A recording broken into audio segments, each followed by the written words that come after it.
Howdy, Space Rangers, Captain Phoenix here. Oh boy, this video has been a long time coming, hasn't it? And you might be wondering, Phoenix, why is it taking you so long to make this video, huh? We've been waiting so long to hear more movie reviews. Don't worry, reviews are coming again. I already got 3 reviews for this video, and my Justice League Snack Snyder's Justice League, that review will be coming out soon. I just need to finish the goddamn movie. Why is it 4 hours long? That is so much time. You think I have time for that? So yeah. So anyway, let's begin this video because I am reviewing 3 movies and I do not have enough time. And then afterwards I need to do Snyder's Justice League. Emphasis on the snack. I'm not saying that he's handsome or anything, or he's a snack. I just make fun of his name like that. Please do not at me. Anyway, so 3 movies, 3 reviews. Whew. 300th video. Oh yes, by the way, my channel has finally reached 300 videos. 300 videos in 3 years and I still don't have 100 subscribers yet.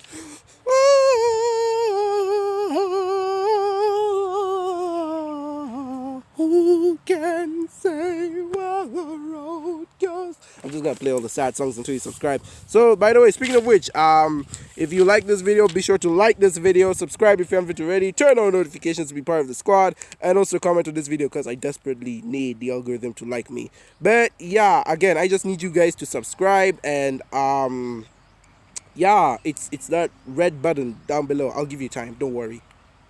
So anyway, we got 3 movies we gotta do. So let's start with the Croods 2, A New Age. Or is it A New Dawn? I don't, whatever, A New Age. I think it was A New Age.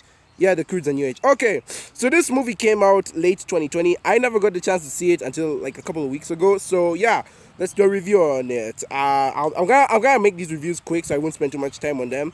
I won't get overly ranty as I do. So let's start with Croods. This one I really like it. I really do think it's a great continuation of the first film. As you guys know, I've expressively said that I was kind of like, this is one of the sequels I have been most anticipated for a long time, which is weird because like the original Croods wasn't even that great. The original Croods is literally the most average thing I've seen. The animation is beautiful, but the story and writing is like you know, so it's not that great. With the second one, it's really good. This is a sequel that really surpasses the original. The animation is amazing. The animal designs are creative and fun. I love the whole family dynamic. Yes, this movie can be a bit cringy, especially in the first 30 minutes. Oh my god, I thought I was not going to make it out of this movie. It is so cringy. But then afterwards, the writing does get a bit more bearable. And yeah, though I will say the message is trying to share, it is not subtle. It will jam that thing down your throat in the most cringiest way possible. So there's that. Again, the whole family dynamic is really good. I like the Bettermans. They're hilarious. The way they're so passive aggressive. I also like how it's a caveman family, but it's the most modern American family you will ever find. I love the friendship between Dawn, Guy, and what's her face, and Eep. And like all 3 of them share this great friendship. Also love the relationship between Eep and Guy. I find it to be really cute and wholesome. Again, really cringy in like the first half hour, but it's really cute and wholesome, and trust me, it's worth watching to the end. Dawn, I really love her character. I like how she's not trying to steal Guy. Finally, no forced love triangle. Jesus Christ, I'm sick and tired of those. Again, this movie is really funny. I did not expect it to be as funny as it was. So it's really enjoyable.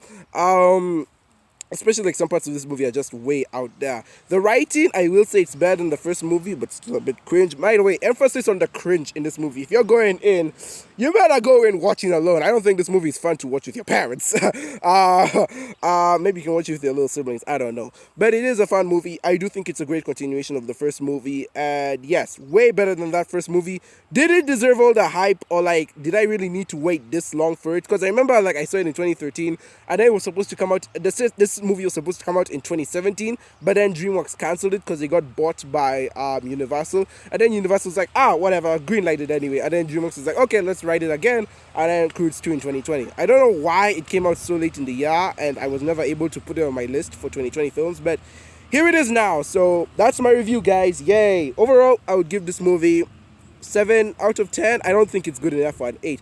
If it could have fixed that first half hour, I think it would have been good enough for an 8 or 9. But as it is, it's just fine. Next up, movie number 2. Scooby-Doo, The Sword and the Scoob. This movie, this video, I put it off for so long because I needed to see this movie. And yeah, it was not worth it. I have been a big fan of Scooby-Doo for the longest time. I think I've watched like 3 Scooby-Doo shows. Scooby-Doo, Where Are You? Pup Named Scooby-Doo. Scooby-Doo Mystery Incorporated, and Scoob the movie, the one that came out last year. And it seemed that Warner Brothers wasn't satisfied with Scoob, so they decided to make this movie, Scooby-Doo, The Sword and the Scoob.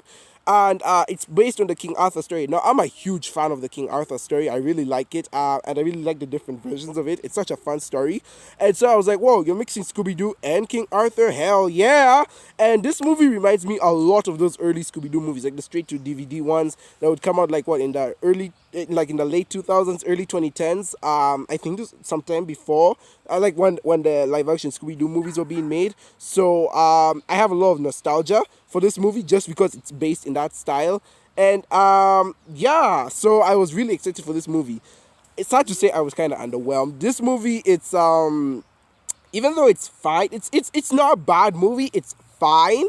I just don't have any strong feelings towards it. The twist at the end, though, like, I don't want to talk about this movie too much because there's a twist at the end. Because the ending twist is so fun. I really don't want to talk about this movie because that twist is so fun and so unexpected. I really did not see it coming. Like, I know they kind of alluded to it at the beginning, as Scooby-Doo movies do, but I feel like the way they changed it, oh, that was so fun. And I don't want to talk about that twist. It is so nice. There are a few plot holes I have with that twist, though. Like, there are a few problems I have with it, but overall it's not really bad. Again, the whole King Arthur story aspect is a bit boring. And surprisingly, for a Scooby-Doo movie, there is very little Scooby-Doo in this movie. He doesn't really do much. I mean, everyone else in the gang at least has something to do. Scooby is a side character in his own movie, and that's just not great. Though again, I did like the King Arthur story, liked all the references and such, but it just wasn't anything perfect in my opinion. Is that a rat? Oh my god, that is a rat. That's a rat. That's a rat. Anyways, there's a rat like in the garden over there next to me. Not in my house. Not in my house. There wouldn't be no rats in my house. This is the neighbor's rat. Whatever. So yeah, kind of underwhelmed by this movie. There's really not a lot to talk about it because again, there isn't really much to say, and if I do want to say something, I'd have to talk about the ending, and I don't want to talk about that because I want you guys to see it for yourself. Overall, I'll give this movie like a 6 out of 10. Very underwhelming. Did not meet the expectations I wanted it to meet, though again, I am very nostalgic for this movie because of the classic character designs, the classic Scooby-Doo story, and the way it feels, you know, from like a 2000s movie back when Scooby-Doo was very classical. So yeah, 6 out of 10 for me. If you're a fan of Scooby-Doo, go watch it. You probably wouldn't be disappointed, especially because of the ending. But if you're not a Scooby-Doo fan, I do not recommend this movie to you. There are plenty of other good Scooby-Doo movies out there. For example, Scooby-Doo on Zombie Island. That is by far the best Scooby-Doo movie to date. Even better than Scoob, the one that came out in theaters. That Scooby-Doo movie is so funny. I freaking love Scooby-Doo on Zombie Island, and I would rather be reviewing that movie right now over anything else. But yes, go watch Scooby-Doo on Zombie Island. That is the best straight-to-DVD Scooby-Doo movie. Best Scooby-Doo movie in general. Go freaking watch it. Don't watch this movie instead. Man, Warner Brothers has not been on a roll with these movies. Speaking of which, Tom and Jerry. Yes, this was made by Warner Brothers, even though it's a Hanna-Barbera Productions. But anyway, let me just pause this trailer right here, right now. I tried to make a review for Tom and Jerry a while back, and my review got copyrighted. Imagine that. Because I used a trailer from some YouTube channel, and it annoys me that they copyrighted my video. So here I am reviewing Tom and Jerry again. And I'm using the official trailer from Warner Brothers, not some YouTube. And I swear, if they copyright me, I'll be so mad. Mind you, I've already reviewed a DreamWorks film in this video, so the chances of this video getting very copyrighted, the chances of this video getting copyrighted are very high because I'm reviewing a DreamWorks movie and the Tom and Jerry movie. So if you don't see this video, my humblest apologies. I am so sorry. The chances of you never seeing this video, very high, very high. I'm so sorry, guys. So yeah, Tom and Jerry, I don't like this movie. I really don't. I hate this movie. This is by far the worst movie of 2021 I've ever seen. This movie feels like an early 2000s movie, let me be honest with you. In the sense that it's a live action hybrid movie that isn't good. Like Smurfs or Alvin and the Chipmunks, those movies are bad. And I really thought that Alvin and the Chipmunks, being released in the 2020s, would finally turn the tide of live action hybrid movies are bad. That it would actually be a good movie. Turns out it's not. It is like those other guys. Don't get me wrong, there are some good live action hybrid movies like Detective Pikachu, Sonic the Hedgehog, Paddington. Those are really good movies, but this one, it's really bad. Might as well say what I like about it before I rip into why I hate it. I like the animals. I think it's cool that all the animals are animated instead of it just being Tom and Jerry. Gives the movie a more consistent vibe with it. I like the Tom and Jerry chase scenes. I swear, I hated this movie so much. I actually thought I would go ahead and screen record all the scenes where it's just Tom and Jerry doing their thing, and then like leave all the human parts out. The video will probably be like 3 minutes long, but that's kind of what I thought I would do, but I'm like too much work and plus no one would see it. So yeah, anyways, so I kind of like those segments, and that's about it. I really hate everything else. I hate the character models for the side characters like Butch and Spike. I don't like them. I really don't like the human characters. That should be obvious. I really don't like seeing humans. Chloe Grace Moretz, the main character of this film, the actor name, I don't know, she pushes me over the edge. I really do not like her. And then like we also have this other guy, and I'm like, they're both young. They can both talk about how they depressed lives, and like they don't do anything. There is no chemistry between her and other characters. Like again, someone I'm subscribed to did a much better review of this movie, and yeah, I really don't like this movie. It is garbage. If you really want your kids to watch Tom and Jerry, show them the old cartoons. It saves you more time. It's free, and it's not garbage. Like, I swear, I grew up on the old Tom and Jerry cartoons, and they were fun. I swear, up to this date, the best Tom and Jerry movie is still Tom and Jerry the Fast and the Furious. That movie is fun and enjoyable, followed by Blast Off to Mars. This movie isn't fun and enjoyable. It is boring. It is bad. Do not watch this movie. I really hate it.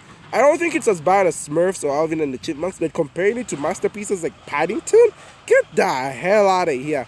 Again, I made a whole rant for this movie, but of course my video got copyrighted, so I'm less angry now that I vented all my hate. But yeah, I don't like this movie. It is trash. It is garbage. Final score, I'll give it like a 3 out of 10. The only things that impressed me are the animation with like the 2D models over the 3D. No, wait. It was 2D outlines over the 3D models that for the animated characters.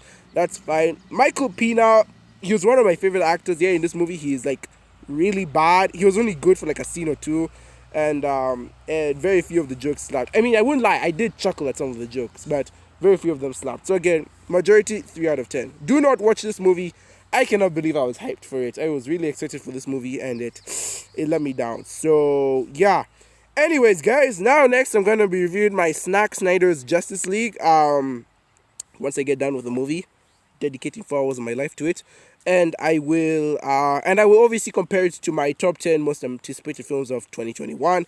I know I probably said that for a bunch of these movies, but yeah. So every time I review a new movie, that's what I'll do. I'll take the movie I'm reviewing and compare it to what I said for my top 10 most anticipated movies of 2021 and see how they match up. I already did it for Raya, and I guess I'll do it for Zack Snyder. So yeah. Anyways, guys, thank you so much for watching this video. Like if you haven't, if you liked, subscribe if you haven't already. Join the notification squad. Please comment. I need your comments very badly. And yeah, without further ado, thank you so very much for watching. I have been Captain Phoenix, and I will see you in another universe.